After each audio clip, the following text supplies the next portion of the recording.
Bonjour à tous, aujourd'hui on se trouve pour une nouvelle vidéo sur de l'algèbre linéaire. Alors aujourd'hui on va travailler sur la notion d'espace vectoriel. C'est l'espace ou la structure, envisagez-le comme vous voulez, où on va passer le plus de temps en algèbre linéaire. Ça va être notre maison, ça va être ici, on va construire toute une théorie autour des espaces vectoriels, des applications linéaires, des matrices, de la diagonalisation, et cetera. C'est ici où tout va se faire. Et donc pour comprendre, l'algèbre linéaire, il faut comprendre, où est-ce qu'on travaille, qu'est-ce qu'on peut faire, qu'est-ce qu'on ne peut pas faire, qu'est-ce qu'on a, qu'est-ce qu'on n'a pas. Eh bien, pour comprendre ça, il faut qu'on travaille sur la notion d'espace vectoriel. Donc sans plus attendre, une introduction à l'algèbre linéaire. Donc l'algèbre linéaire, c'est une branche des mathématiques à part entière qui va étudier principalement évidemment les espaces vectoriels, les applications linéaires, les vecteurs, les systèmes linéaires, les matrices, et cetera, et cetera. Donc l'algèbre linéaire, c'est vraiment très, très utile pour modéliser par exemple, une très grande structure, de données en informatique. Après ça a sans doute plein d'autres applications, j'imagine en 3D, heu, en physique peut-être je vois pas vraiment, mais vraiment c'est vraiment utile, partout, quoi. Donc c'est une branche, qui est de 1 intéressante mathématiquement et de 2 très utile. Voilà. Donc les prérequis, il y en a pas mal, hein. Des connaissances en analyse. Je vous demande pas de connaître, je sais pas, le théorème des accroissements finis, mais je vous demande quand même de connaître la notion de continuité, des dérivabilités. Ça peut être utile pour des preuves par l'absurde. Des structures algébriques classiques qu'on a vues dans la dernière vidéo. Ça devrait être suffisant, hein. Après, c'est toujours mieux d'en savoir plus, rien que connaître la structure de groupe, d'anneaux et de corps, ça je pense c'est suffisant. Ouais, sur les math avoir des connaissances sur les matrices, c'est super, même si on les reverra, hein, mais savoir faire du calcul matriciel avant l'algèbre linéaire, c'est tout de même mieux. Avoir des connaissances sur les polynômes toujours. Géométrie dans l'espace et le plan pour, avoir une intuition de ce qui se passe et pas être surprise par certains résultats et de la logique mathématique comme toujours. Donc voilà, ça c'était les prérequis. Sans plus tarder, je vais introduire ce que c'est ces espaces vectoriels, de façon peu formelle, hein, intuitivement. OK, donc une structure d'espace vectoriel, ça va respecter plusieurs conditions. On va avoir 2 lois dessus. On a une loi d'addition interne, une LCI, comme on l'a vu dans la précédente vidéo, et on aura une loi de multiplication entre guillemets «externe». Le mot multiplication n'est pas approprié, mais je le dis quand même. Et ça va respecter à plusieurs conditions. Mais outre ça, j'en en reparlera plus tard, intuitivement, en fait, on a toujours travaillé sur des espaces vectoriels. Donc le premier espace vectoriel auquel on a travaillé, c'est R2, le plan. R2, j'ai dit. Donc le plan, donc muni, le plan évidemment, on avait 2 axes, une abscisse, une abscisse, une ordonnée, et on travaillait comme ça avec, des points du plan, des vecteurs, et cetera, et cetera. Donc le point A ici de coordonnées, 2, 3, voilà. Et en fait, tout point du plan peut être assimilé à un vecteur. Donc ça, je peux dire que c'est le vecteur, par exemple, 2, 3. Même si c'est un point du plan, en fait, c'est un vecteur. Tout point du plan est un vecteur. On l'a pas vraiment dit parce que ça servait à rien, mais maintenant on peut accepter ce choc-là. En fait, tout élément de R2 est un vecteur. Voilà, ça c'est dit. Et ce qu'on va appeler vecteur, ça va être un élément d'un espace vectoriel. Et donc, qu'est-ce que je peux faire avec ce vecteur-là? On avait vu que, enfin, vous aviez vu peut-être, heu, qu'on pouvait les multiplier, bon les additionner, bon je vais commencer par peut-être le plus simple, les additionner avec d'autres vecteurs. Je prends ce vecteur-là, de coordonnées, je prends le vecteur, voilà, de coordonnées, heu, -1, 4, et donc je peux additionner ce vecteur-là, le vecteur rouge avec le vecteur bleu, ce qui me donnerait un nouveau vecteur. -1, 4, super. Voilà. Ce qui me donne le vecteur vert ici, évidemment, dont les coordonnées sont en fait, je fais simplement, j'additionne chaque composante avec l'autre composante. Donc je fais 2 plus moins 1, ce qui fait 1. Donc ça, c'est le vecteur. Ça, je vais dire que c'est U. Ça, je vais dire que c'est V. Donc le vecteur U plus V, ça va être, ces coordonnées, ce sera donc 2 moins 1, donc 1, 7. Voilà. Donc on peut le voir graphiquement aussi, hein. J'avance de 1, je monte de 1, 2, 3, 4, 5, 6, 7. Bon. Et ça me donne toujours un autre vecteur. C'est toujours un point de R2. Enfin, un élément de R2. Donc voilà. Et avec un vecteur, je pouvais aussi le multiplier par un scalaire. Donc là, je vais prendre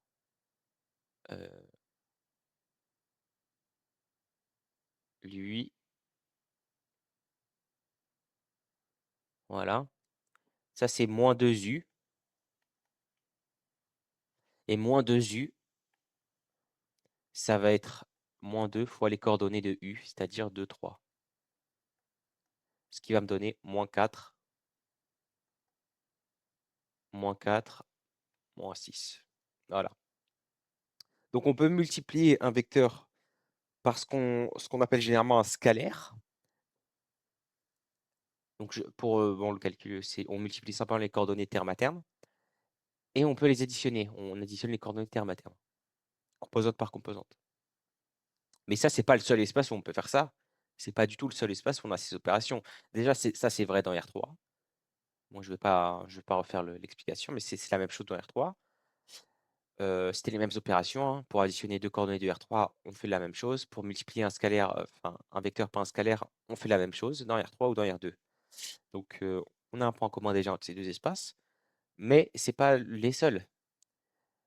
Et on a l'ensemble des suites, par exemple. Si je prends une suite, soit UN suite de Rn,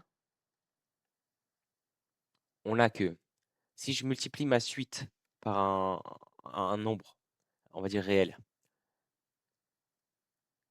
lambda fois UN, ça je considère cette suite-là.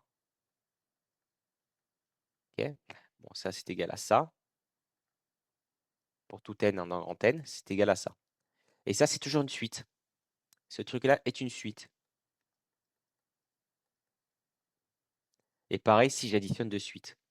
Je vais prendre Vn. Vn dans Rn aussi.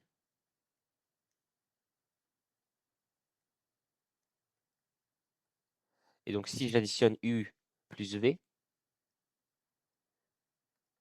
je regarde cette suite-là. En fait, ça me donnera la suite UN. C'est UN plus Vn pour tout n. Donc, c'est la somme des deux images. Enfin, bref. Mais U ressemble à dV. Hein. Donc, UN plus Vn. Et donc, ça, c'est toujours une suite. Bon, ça, c'est une image. Hein, donc, ouais, ça, c'est maladroit ici. Mais c'est toujours une suite. Ensuite, on a encore autre chose. On a les fonctions. Les fonctions, donc soit f, je vais prendre une application de on verra après, dans K. Faut que mon espace d'arrivée soit tout de même un corps, parce que sinon, on a des problèmes d'inversibilité. C'est pas ouf. Dans K, A, un ensemble quelconque. A, un ensemble.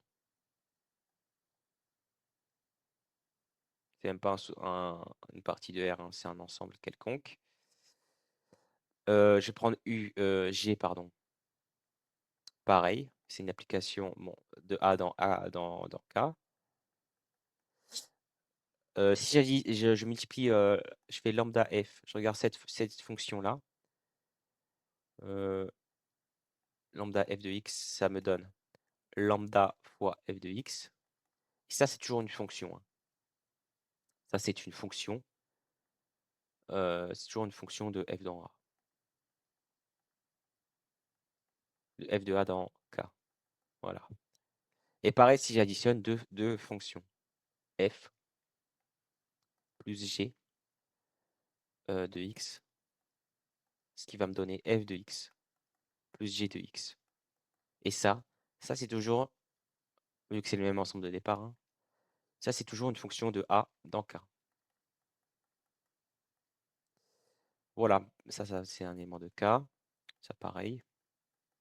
Donc voilà, il y a pas mal d'ensembles qui vont respecter le fait d'être stable, enfin pas d'être stable, mais oui, on peut dire ça, le fait d'être stable par multiplication par un scalaire et le fait d'être stable par addition. Et donc rien qu'avec ces petites choses, on peut construire toute une théorie autour de ça, quoi. On peut construire toute une théorie autour de ça, c'est ce qu'on appelle l'algèbre linéaire. Donc évidemment, ce n'est pas les seuls ensembles qui vont respecter ces conditions-là. Je vais pas expliquer davantage, mais on a les matrices. Par exemple, je prends une matrice de taille MNP.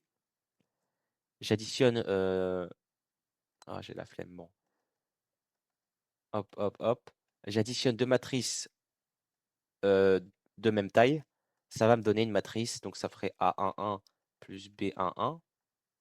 Moi, j'ai la flemme d'expliquer tous les autres coefficients. Ça me donnerait toujours une matrice de même taille par addition. Et pareil, si je multiplie par un scalaire, c'est un peu plus simple. Hop, hop, hop, hop, hop, hop, hop. Je multiplie ma matrice par un scalaire, ce qui me donne lambda fois A1, etc., etc. Donc voilà, une matrice, pareil. Et enfin, un polynôme, pareil. Un polynôme. Je prends soit P dans K de X.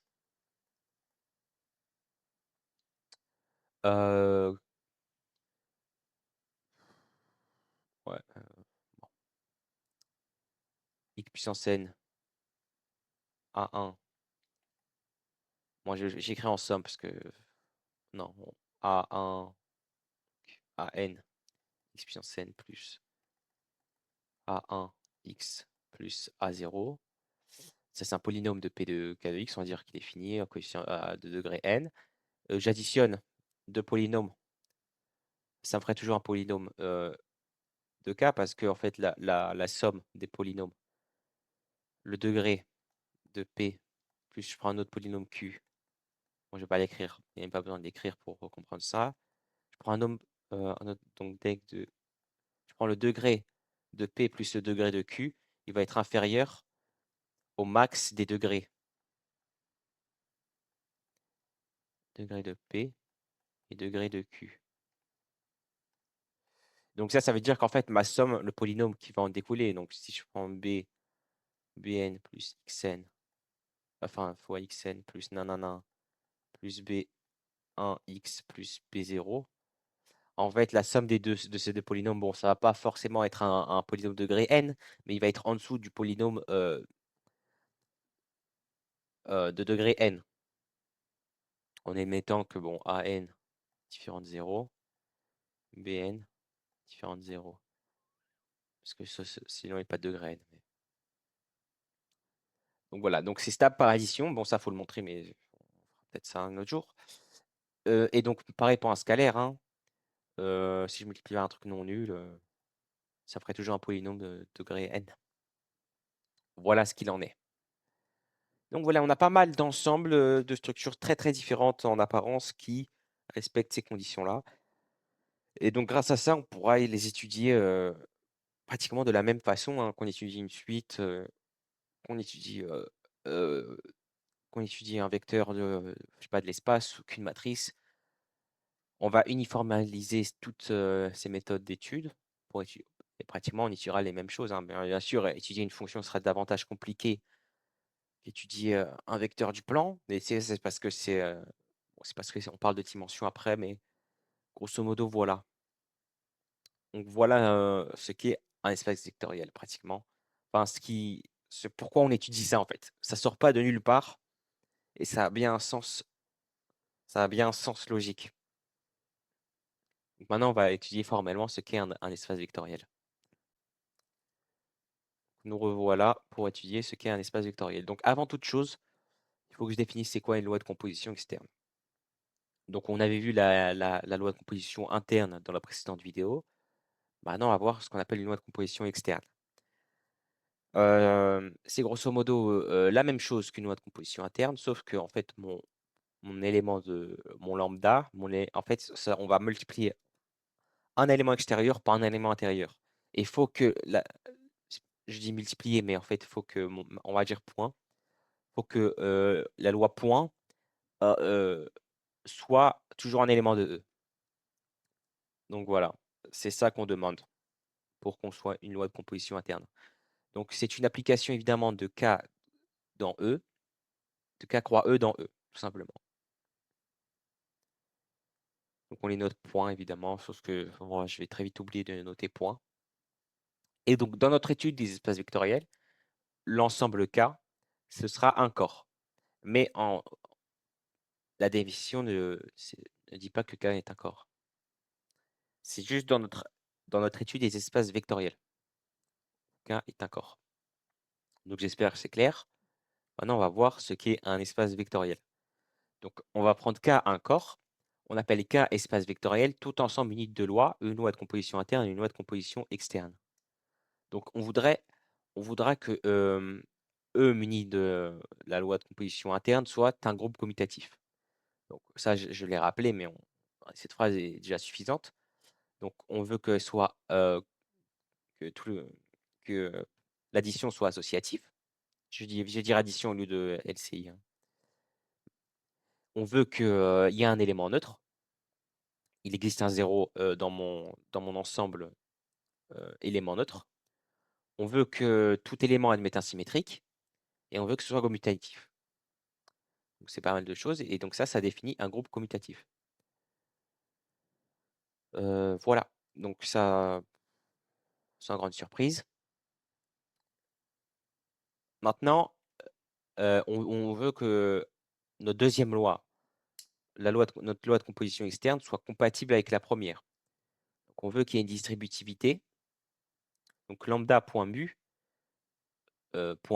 lambda plus mu. Donc ça, c'est l'addition usuelle. Faire bien la part des choses. Donc lambda plus mu.x, ça me donnerait lambda.x plus mu.x. Et là, c'est l'addition LCI. Donc beaucoup de choses à distinguer. Pour tout lambda dans K, pour tout x, y dans E, donc on a toujours là j'ai oublié un point. Donc lambda.x plus y donne lambda.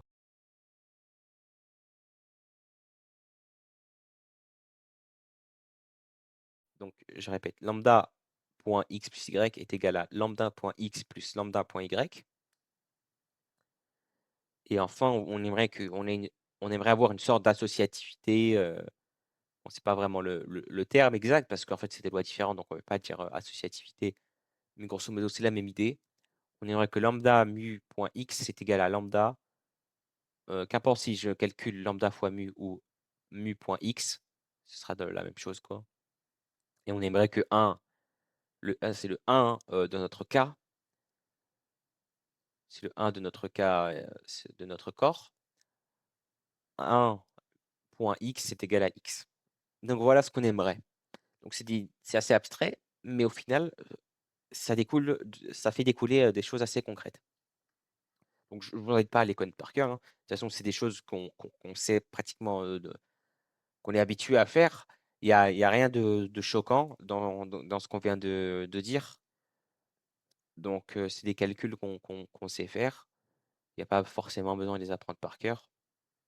Et c'est pas très, très intéressant de toute façon, de les apprendre par cœur. C'est juste utile à peut-être connaître la définition théorique, mais on verra que pour montrer qu'un espace est un espace vectoriel, on aura d'autres façons de faire bien plus rapides.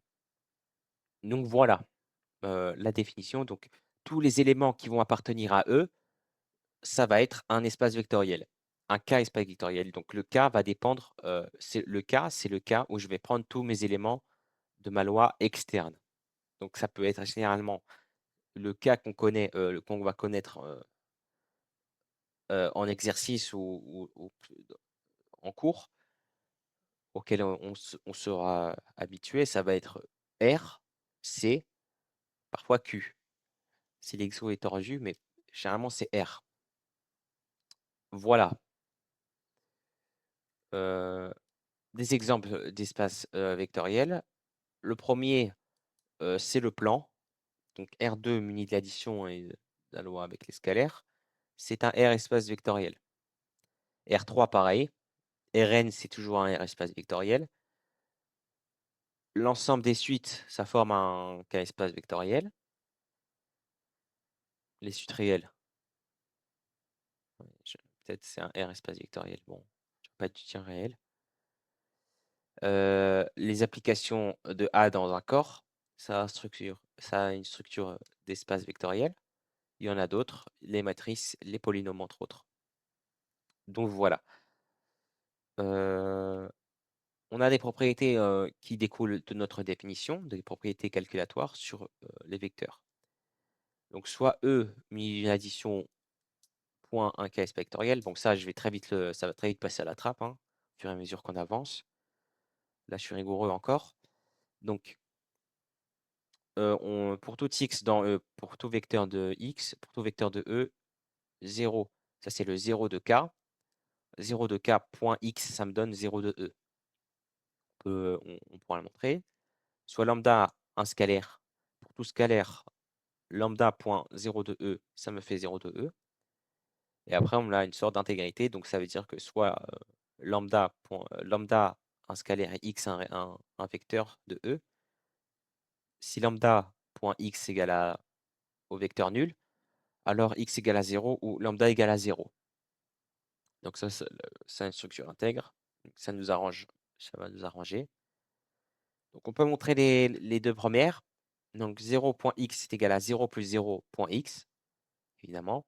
Je distribue grâce à mes axiomes, ce qui me fait que ça me fait 0.x plus 0.x.